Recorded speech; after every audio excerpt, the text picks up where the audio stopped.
Well, a very good evening to you. My name is Nandi Ndoni and welcome to Africa Tonight, your window to the continent. Time for us now to go straight into it. As Zimbabwe prepares to go to the elections in 2018, seems the smaller parties are going to play a crucial role. President Mugabe has been battling blows from all sides. First, there is regular dissent in his party ZANU-PF. There have been breakaway factions forming their own political parties, and to top it all, Zimbabwe is witnessing protest on several occasions. With the local issues dominating the proceedings, it seems President Mugabe's anti-West stand has not garnered the desired thrust for his political stability. Rather, it has been the basic issues like food, jobs, electricity and land reforms that have taken the forefront. In the run-up to the Zimbabwe elections, Africa Tonight is touching upon the various aspects that will be the cornerstone of the elections. Today, as we begin the series, we are joined by Acie Lumumba from Viva Zimbabwe Party, Provincial Secretary from Information for PDP, Lovemore Peter Chukucha, is here in the studio, and Tinashe Jonas is from Ideal Zimbabwe President. And we also have ZANU-PF Regional Chairman, Mr. Kennedy Mandaza, over the phone line as well. Now, Mr. Mandaza, thank you so much for joining us. Let me begin straight with you. Your party, ZANU-PF, is feeling the heat. Where would you say ZANU-PF stands at this very moment? Because it seems like a lot of pressure in breakaway parties. What is ZANU's response to that? Good evening. As ZANU-PF, we are fully aware of the provisions of the Constitution which allows people to associate with any organization. So people have the right to make political choices freely of their own choices. They also have a right to assemble and associate with anyone that they want, as long as that is done peacefully. And additionally, they also have a right to form or join a political party of their own choice. So as ZANU-PF, we are not perturbed by the number of political parties that are emerging in the country, because that's the essence for democracy, for which so many people went to war, fought for, and they did that on the basis of ensuring that many people can participate in the governance or the democratic processes of the country. So the issue of how many parties are there in Zimbabwe is not an issue to us at all. Now, in studio, we have Acie Lumumba, a young Zimbabwean who's launched his political career in studio with us. Acie, my first question is to you. You are the new kid on the block, if you could say something like that. What are your political plans? First of all, I want to say congratulations to the new Excellency Mashaba in Johannesburg. This just goes to show what the little guy can do in politics. In fact, it goes to show what the new guy can do in politics. Second of all, I want to just refer to what my good comrade Mandaza spoke about, the amount of political parties that are in the country. He's forgetting that it's not about the amount of political parties that are in the country, it's the amount of problems that are in the country that need the amount of solutions to solve those problems. And unfortunately, ZANU-PF now doesn't have the answers, so all they have to do is talk about other political parties. Now let me tell you about Viva Zimbabwe. Our premise is fundamentally simple, and it goes that there is 72% of the country that is young people who are under the age of 35. Now, these are the biggest stakeholders and shareholders in the company called Zimbabwe. They hold the biggest equity in the future of the country. Yes. They ought to be sitting in the boardroom that makes the decisions for the country of Zimbabwe, because they actually have to live in this future. So our movement and our push is, come the next elections in 2018, in every electable seat we will be fielding a young candidate who will be contesting to put young ideas into government, because what we need is not a repeat of the problems or a repeat of talking about the past. What we need is to now talk about the future, and Viva Zimbabwe is the party for people who belong in the future. So it's the future now, Tinashe. Touching on that, your party has made some very historical stride, having two policies being announced on the same day, one of them being economic transformation. Can you tell us, on your side of the party, what does that mean, economic transformation and agenda for restoration? PDP. I apologize for that. Yes. Thank you so much. I would like to thank Mr. Lumumba here. I think he has got better experience with ZANU-PF. He really knows the failures that ZANU-PF has gone through, and they've run out of solution. In fact, they ran out of solution the day they get in office. So, as People's Democratic Party is a social democratic party that is totally committed in creating a new sustainable Zimbabwe where all citizens are able to enjoy a better life and easy access to all health and educational jobs and equality. So PDP was launched on Thursday, the 10th of September 2015 at a colorful inaugural elective congress attended by thousands of Zimbabwe in Harare City Sports Center. And PDP is the first political party to launch two policy documents, which is Hope and Arrest, and Hope being the blueprint and the answer to economic crisis to Zimbabwe. So PDP, since is also spearheading the National Transition Authority, whereby we are calling for a safe landing to arrest the country from total collapse. So we are formed. PDP is coming together is calling to all political parties to come together and try to address the issue of Zimbabwe before it has escalated to a position where it's of no return. Chairman Mandaza, now they said a complete collapse of the economy. Do you feel that ZANU-PF is in the state where it is in a complete collapse? We, as ZANU-PF, we have programs that are in place that are the majority of the guys that are there are aware of, and they have been part to. Particularly when we look at Lumumba, he has headed quite a number of these institutions where they were propagating policies that were meant to improve the lives of the Zimbabweans. Like we have always said, as ZANU-PF, we are cognizant of the challenges that we have. And we are aware fully that these challenges need the Zimbabwean solutions. And as a result, we are quite open. That is why we are allowing the proliferation of a number of other players that would want to come up with solutions. But what we strongly advocate for is a situation where almost everyone in Zimbabwe appreciates that Zimbabwean problems need Zimbabwean solutions. And we need to put our heads together as Zimbabweans. And for now, it is our role as ZANU-PF to make sure that the policies that we have come up with, they are taken seriously, and we try to look for the resources that are needed in order to make sure that we provide bread, we provide bread on the table for the people that are in Zimbabwe. We are fully aware of the challenges that that we are facing in as far as money is concerned, and which is one of the drivers that we need to be available in the country in order for us to be able to sustain the economy and recover the economy from where it is at the moment. Zim Asset is one of the programs that we have come up with, and we are looking for resources and money for us to be able to implement all that we have crafted in the Zim Asset document.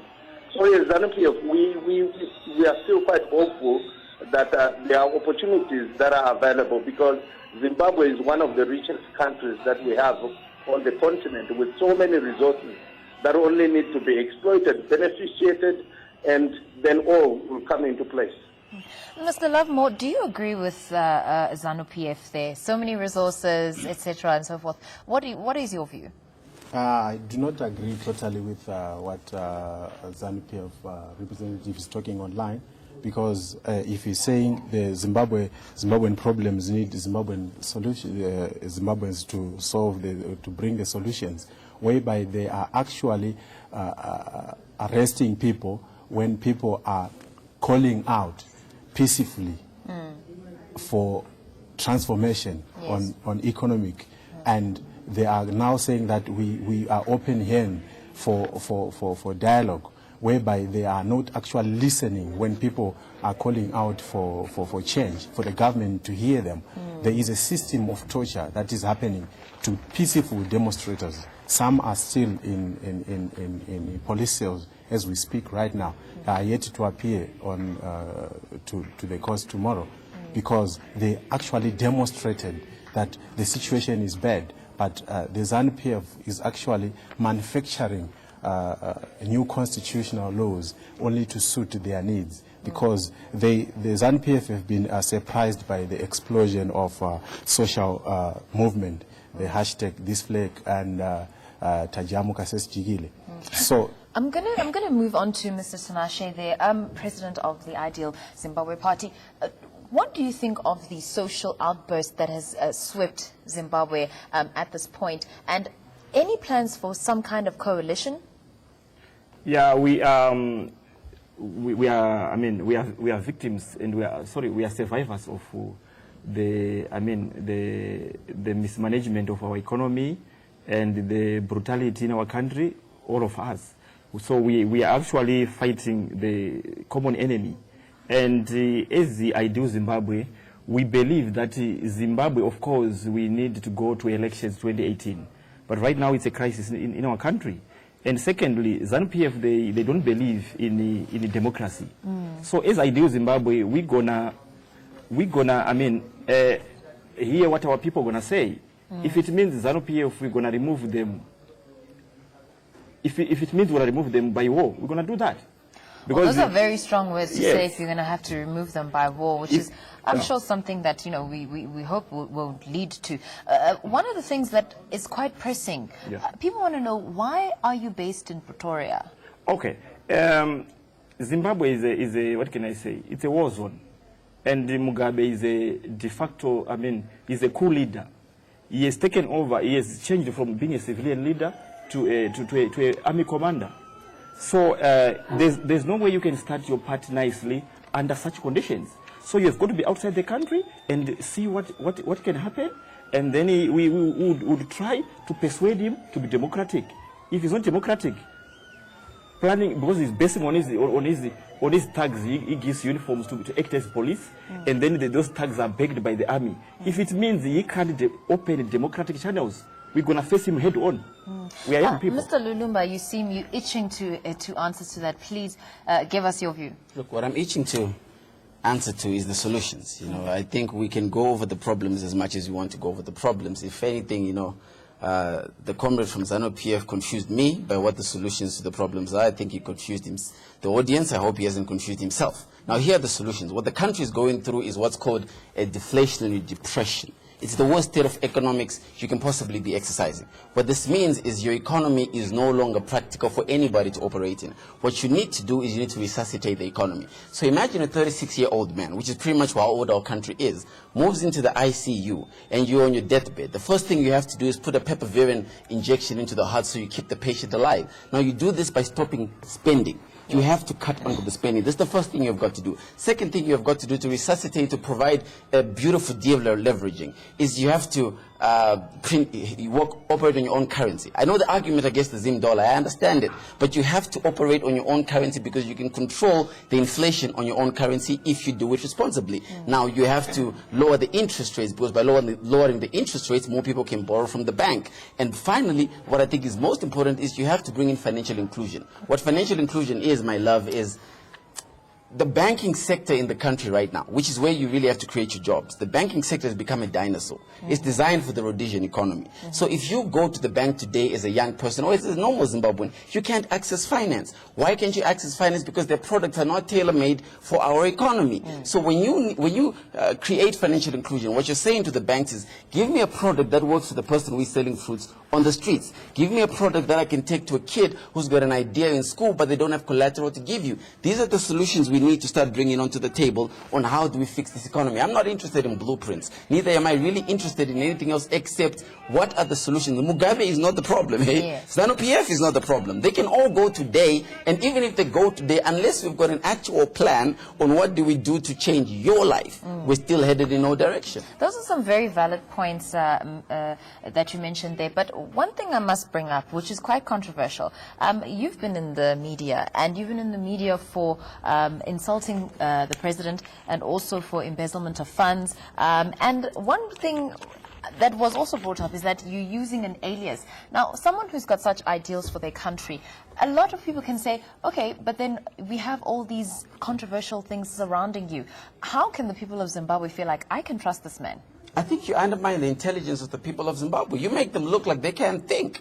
You make it look like all they think about is a person's personal life. Now, when I was in ZANU-PF, did I do some things I shouldn't have done? Yes. Because in ZANU-PF, you don't get fired for being corrupt. You know what you get fired for in ZANU-PF? You get fired for not being corrupt. The day you stop being corrupt, then you get fired. But it doesn't change that I've got the answers and other people don't have the answers. Viva Zimbabwe's answer is simple. You take young people who know how to get the job done, you give them the platform to get the job done. Now, you want to talk about what name I call myself. I'm not running for political office. I have no interest in running for political office. I'm a political maverick. I'm the guy who goes on the ground and I campaign and I build an institution and infrastructure that you can't beat. Where did I learn that? In ZANU-PF, because you don't humbly beat Robert Mugabe in an election. You aggressively beat that boy in an election. Now, the only way to do that, is you got to be ready to to roll up your sleeves and get to work. But again, I want to bring you back to the most crucial thing. The solution is not what does Lumumba call himself. The solution is what do we do about beneficiation. When we remove our diamonds from Marange diamonds, we're fighting about 1 block out of 7 blocks. When we take 1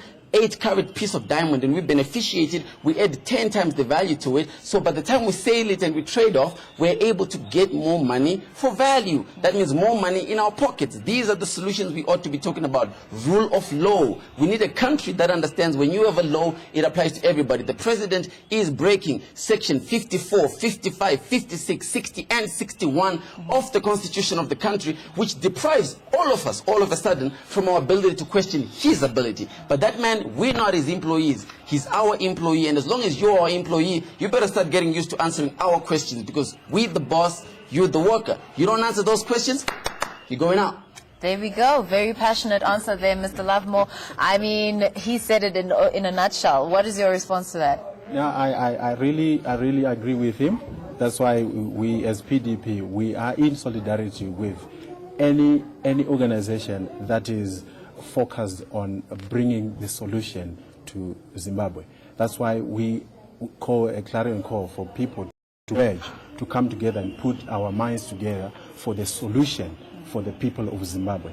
This time that we are facing right now, it is not the time for political parties to boast about themselves, how huge they are, how long they've been in a political ground. But it is time right now to fight the roots of poverty. And it is time now to bring solutions. That's why we are calling for national, for transitional authority, so that we can now land safely and rescue our country from total collapse that we've been talking about. That ZANU-PF is not actually seeing that, because they are only concentrated in their own circles. So what is happening to the poor people and the rest of Zimbabwe, they don't care, because they can only see people who are benefiting from corrupt activities. Like my brother says that if you want to be expelled from ZANU-PF, stop the corruption.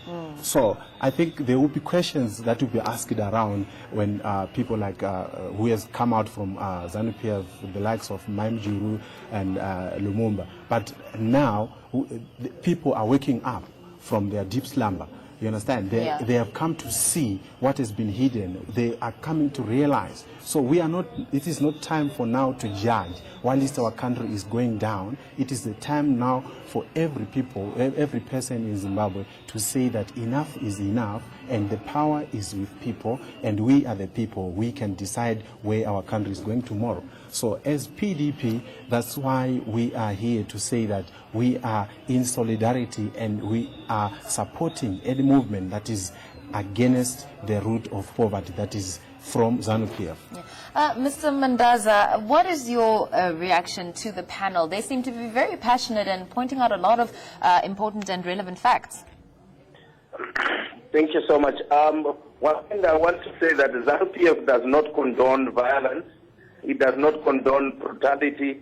It does not condone terrorist activities. It does not condone corruption as well. However, it is true to say that the country has been bedeviled by a number of corrupt people. You can't possibly want the country to believe that. This is not true. ZANU-PF is a terrorist organization. What are you talking about? ZANU-PF is a terrorist organization. All right, there we have. I'll give you a dictionary explanation. Terrorism. Hold on, we'll give you a chance there, Mr. Lumumba. Mr. Mandaza, please do continue. Please do continue. Mr. Mandaza is lying to us. If anyone speaks of removing the government violently, and it does not reside in the country, then that there is no other activity that that person might be involved in. We do not condone that. But however, let me say that the panel, some of the guys that are on the panel, they have all the solutions that we have been talking about. The issues of beneficiation, the issues of saving the economy, value addition, those are the things that we have always spoken about. And these are the issues that we have said can only drive our economy and bring it to the levels that we want to have it. And this can only be done by Zimbabweans in Zimbabwe. And we therefore expect that when we are looking for solutions to recover the economy, we should be able to do it with cool heads, sure that we understand what we intended to do. You can't wait until the economy collapses completely for a day when you are in power, then we say we want to restart the economy. It is now that the Zimbabweans should come together in their totality and say we have these solutions that we have on the table. Can we work together and make sure that we pull resources and put them on the table and recover the economy? But what we have now, seen, Mr. Mandaza, I'm going to slow you down there. I'd like a response from the panel. What is your response? This man does not know what he's talking about. Let's begin with Mr. Tinashe. Please do say your piece. Okay, I think at first I didn't have the chance to explain what is Ideal Zimbabwe, so I will go to the later stage. Okay, Ideal Zimbabwe is we are motivated by ordinary people in Zimbabwe, because what we see in Zimbabwe is that political parties formed by prominent people. So when someone is prominent now, they make their people, they lead, serve them, instead of them to save the people. Around, yes. So we came together, we are ordinary Zimbabweans suffering in South Africa. We always call home, how is things, so that we can go back. And then things are getting worse. So we thought, no, let's combine and form a political party, because if you want to arrest the devil, you should go to hell. So the devil being Mugabe, we should be politically. We should be political to arrest Mugabe. So then we formed the party. And then for ordinary people, no one is prominent, no one has been a mayor or an MP or for a record. I've never been a member of any political party in Zimbabwe. I've never voted, because the election is predetermined. We know that you need to vote because you love Mugabe. If you don't like Mugabe, don't vote, because you're going to win. Acie, please do a comment. Absolutely. I think let me teach my brother Mandaza a lesson in economics. When he says that ZANU-PF has got the solutions, let me give him basic perimeter economics on what bond notes mean, which are being introduced as a ZANU-PF policy. You bring in $200 million that is not backed by anything except your word. $200 million, your 4 million people who go to work in Zimbabwe, if they all go to the bank today and they withdraw $50 each, that's $200 million gone. What do you do when $200 million is gone? You print more money. What do you when you start printing more money? Who's counting? When you start recklessly printing money, you now simply lead your country to what's called a pariah state. So economically, he should stop lying to everybody. They don't have the answers. They don't have the answers at all. Now, the solution for fixing the economy has got to come through a certain process of an electoral activity called the election. This happens when young people go to the vote. Let me give you the arithmetic. 4.3 million Zimbabweans are under 45 today. These 4.3 million Zimbabweans have never voted. In the last election, we had 3 million people who voted, split almost in between. Almost split MDC 1 million, ZANU-PF about 2.2 million. This was the split. What this essentially means mathematically is your 4.3 million people who have never voted, who belong to the future, but have got the power to remove ZANU-PF and replace ZANU-PF with ideas for the future. It's not about replacing it with a political party. Yes. We must replace it with ideas for the future, and those ideas belong to young Zimbabweans. Let's hold on, Mr. Mandaza. I'd really like for you to respond to and give us some answers. Can he give us the economic answers? As he said, give them the answers. Just one even, and he can explain it. There is no problem in people going to an election to remove a government. People can vote for an election. If they are not happy with the current government, let them show it through the ballot box. And we have not We have not said that we are not prepared to go for an election. One answer, and what Mr. Mandaza. At the end of the day is what people say to the people when we go out and sell our manifestos. If that manifesto is plausible to the people, what that appeal of manifesto is opposite. It has been plausible to the people, and people have liked it, and they have voted for that appeal to go in power. In any other party that is there, should have come up with an alternative, go for an election, and if they win, so be it. It seems like the panel seems to be beating their head against the wall because they're wanting to hear a solution, Mr. Mandaza. Mr. Lovemore. Yes, the ZANU-PF has never had solutions since they came in office, and they will never have solutions. So all they are good at is lying. So you can hear what he's trying to say, that the solution of Zimbabwe can only be solved by the people of Zimbabwe, whereby you also do not regard Zimbabweans as people when they are coming together to say, can you give us answers? You claim them, you arrest them. And as leaders, as a leading government, there is no day that they ever came back and give answers to people to what they are crying for, but only that they are saying that people are trying to be terrorists, whereby now they are saying it's cyber terrorism. And in a few days they went and manufactured another constitutional law to clamp down people who are communicating through social medias. And it's the only way people can talk with people from afar and put ideas together for the solution. But then now you are going to make it as an illegal thing. What type of a government is? It is a government that is actually, because Mr. Lumumba understands, that's why he says it's actually a government that will never tolerate any democratic movements. Yes, Mr. Sinashi, I'm going to go to you very quickly as we wrap it up. What is your last say? My last say is that Zimbabwe needs not much of elections. It needs a revolution. We need to free Mugabe himself out of his own evil. We need to free Grace Mugabe. You know, it's not easy to share a blanket with someone who can die anytime, an ancestor. And then we need to free the CIOs, they're intelligent, they're being abused by Mugabe, the army of Zimbabwe. Zimbabwe needs a revolution. Mugabe needs to be taken kicking and screaming. Mr. Acie, very strong words there. Look, the economy is like a woman, okay? And capital is like the man. So we are the type of woman right now who is a one-night stand type of woman, who capital comes into the country and then it stays the night, has its pleasure, and then capital goes. The only way you build value on yourself as a woman is you've got to start, first of all, respecting yourself. We don't respect ourselves enough as a country. Second of all, you've got to add value onto yourself. You have to be presentable when people see you. We're not presentable when people look at us. Third of all, you don't put out your dirty linen for everybody to see. When you and your husband are fighting, you close the door, you don't bring visitors in. Only when you finish, then you allow visitors to come in. So if we were a woman and capital was the man, capital would simply be coming for quick exertion through a one-night stand. Wow, that is a very, very interesting comparison that Mr. Lumumba made there. Mr. Mandaza, please, your final words as we close off. My final words is that as ZANU-PF, we are the current government. We are still continuing to do as much as we can to make sure that we run the country to the best advantage of the people so that they can have food on the table.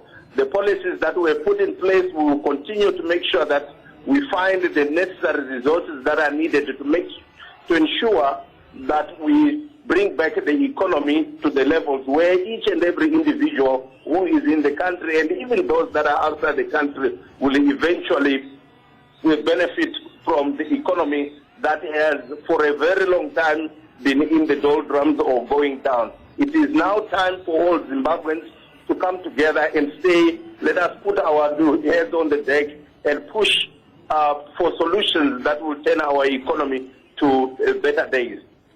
Well, that's it, Mr. Mandaza. Those are his last words there. Having PDP in studio, also the Ideal Zimbabwe Party, and also ZANU-PF on the line, and Mr. Lumumba, making some very interesting comparisons there and some very interesting statements coming out from our guests. Very passionate debate indeed, and we thank all our guests for joining us tonight, and thank you, most importantly, the audience for watching Africa Tonight. Do join us again, same time, same place, tomorrow, right here on ANN7.